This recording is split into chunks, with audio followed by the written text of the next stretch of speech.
បាទសូមជំរាបសួរបងប្អូនក្នុងបណ្ដាញសង្គមក្នុងរយៈពេលថ្មីនេះខ្ញុំសង្កេតឃើញថាបទចម្រៀងរបស់លោកតាស៊ិនស៊ីសមុទ្រលោកយាយប៉ែនរ៉នយាយរស់សេរីសុទ្ធាហើយនិងនិយាយរួមគឺបទចម្រៀងចាស់ចំនួន60ដែលជាស្នាដៃដ៏ល្អឥតខ្ចោះរបស់កវីនិពន្ធបាទហើយយើងឃើញថាមួយរយៈពេលថ្មីនេះឃើញខាងបងមួយចំនួនគាត់យកទៅធ្វើ AI អញ្ចឹងវាថាយកបទចម្រៀងហ្នឹងធ្វើ AI អញ្ចឹងសូមចាត់ចេះវិញទៅគួរតែបញ្ឈប់ទៅបើសិនជាអាចឈប់បានហើយបើសិនជាខាងក្រសួងវប្បធម៌ចិត្តសិល្បៈលោកមានវិធានការបែបណាជួយថែទាំជួយថែសារបទរបស់មរតកគេហៅថាមរតកជំនាន់ដើមណាអញ្ចឹងគួរតែឈប់ទៅល្អជាងតែបើសិនជាយកមកចម្រៀង cover ចម្រៀងច្រៀងកំសាន្តសប្បាយហ្នឹងដូចជាមិនប៉ះពាល់ទេប៉ុន្តែបើសិនជា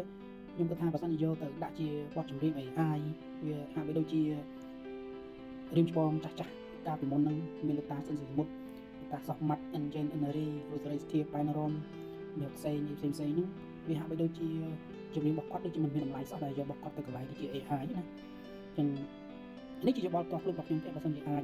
ឈប់ក៏ឈប់ទៅព្រោះខ្ញុំគ្មានសិទ្ធិអំណាចណាមួយដើម្បីដាក់វិធានការទៅលើអ្នកដែលបង្កើតចម្រៀងចាស់តាមរយៈប្រព័ន្ធ AI ពីបច្ចុប្បន្នទេសំខាន់គឺខាងក្រសួងពាក់ព័ន្ធតើលោកមានវិធានការបែបណាឬក៏ទុកបន្តនៅឲ្យបងផ្សេងទៀតគាត់យកបទចម្រៀងនឹងទៅធ្វើជា AI ខូចអស់បន្តទៀតឬក៏យ៉ាងណានេះជាយោបល់ហើយនឹងជាការឆ្ងល់របស់ខ្ញុំផ្ទាល់ខ្លួនទេហើយបើសិនជាមានបំណងចង់ធ្វើចម្រៀង AI ទៅខ្វះអីទេយើងសរសេរជាទំនុកអីច្រៀងសរសេរជាទំនុកមេសូតបទពីអំពីបទកាកតិឬក៏បទអីផ្សេងអញ្ចឹងណាព្រោះនៅពេលដែលយើងសរសេរទៅយើងដាក់ចូលក្នុង AI ទៅអានឹងជាស្នាដៃរបស់យើងថ្មីប៉ុន្តែបើសិនជាយកបទដែលជាមរតកដើមឲ្យយកទៅកែដូចជាមិនអមមើលទេហើយលើកឡើងតែពួកបងចំនួនគាត់យកទៅច្រៀង cover អាចតែ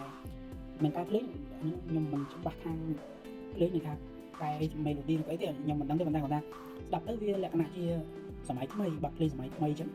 វាលើកលែងតែការយកទៅតាមរយៈ AI វាដូចជាអក្រក់ពេក